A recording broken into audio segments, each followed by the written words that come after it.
আসসালামু আলাইকুম। কম সময়ের মধ্যে টমেটো দিয়ে কিভাবে রূপচাঁদা মাছ রান্না করবেন সেটি দেখাবো আজকে। প্রথমে আমি এখানে 3 পিস রূপচাঁদা মাছ নিয়েছি। মাছগুলো আমি মাঝারি সাইজের করে কেটে ধুয়ে পরিষ্কার করে নিয়েছি। সাথে নিয়েছি টমেটো কুচি, হলুদের গুঁড়া, মরিচের গুঁড়া এবং কাঁচামরিচ বাটা, সাথে পরিমাণ মতো লবণ। এবার নিয়েছি পেঁয়াজ কুচি আর টমেটো কুচি। চুলার মধ্যে একটা হাঁড়ি দিয়ে হাঁড়িটি গরম করে পরিমাণ মতো তেল দিয়ে তেলগুলো হালকা করে গরম করে দিয়ে দিব আগে থেকে কুটে রাখা পেঁয়াজ কুচি।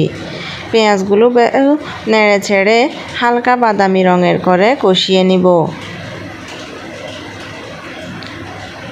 পেঁয়াজগুলো কষানো শেষ হলে এবার দিয়ে দিব মশলা। আমি আগে যে মশলাগুলো দেখিয়েছি এখানে সেই মশলাগুলো পানি দিয়ে মিক্স করে দিয়েছি।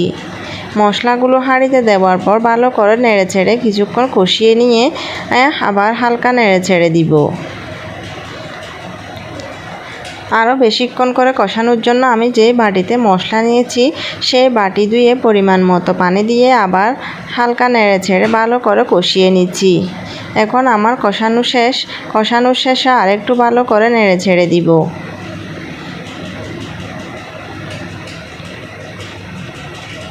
কিছুক্ষণ কষানোর পর আবার দিয়ে দিব মাছের টুকরাগুলো।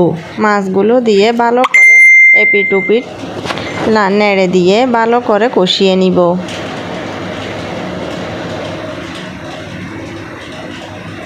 ভালো করে কষানোর জন্য আমি বাটিটা ধুয়ে আরেকটু পরিমাণ পানি দিয়ে হালকা করে এবার নেড়ে ছেড়ে দিচ্ছি। আমি এখানে মাছগুলো হালকাভাবে নাড়াচাড়া করছি যাতে ভেঙে না যায়। এবার ঢাকনা দিয়ে আরও কিছুক্ষণ রান্না করে নিব। কিছুক্ষণ পর ঢাকনা উল্টিয়ে দেখব, তারপর দিয়ে দিব কুটে রাখা টমেটোগুলো।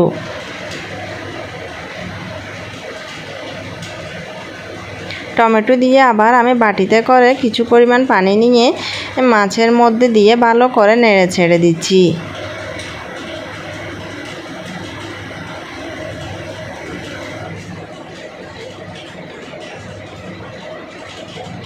ভালো করে নেড়ে ছেড়ে দেওয়ার পর এবার ঢাকনা দিয়ে ঢেকে দিয়ে আরও কিছুক্ষণ রান্না করে নিব। রান্না করে নেওয়ার পর কিছুক্ষণ রান্না করে আবার ঢাকনা উল্টিয়ে নিয়ে হালকা করে নেড়ে ছেড়ে দিব।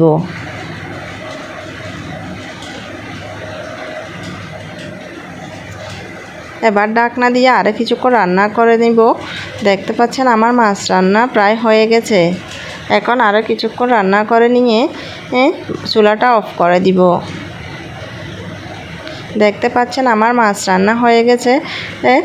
এবার আমি চুলাটা অফ করে দিয়েছি এবং হালকা একটু নেড়ে ছেড়ে দিচ্ছি। আপনারাও চাইলে এরকম কম সময়ের মধ্যে টমেটো দিয়ে রূপচাঁদা মাছ রান্না করতে পারেন। এবার আমি ঢাকনা দিয়ে মাছটা ঢেকে রাখবো।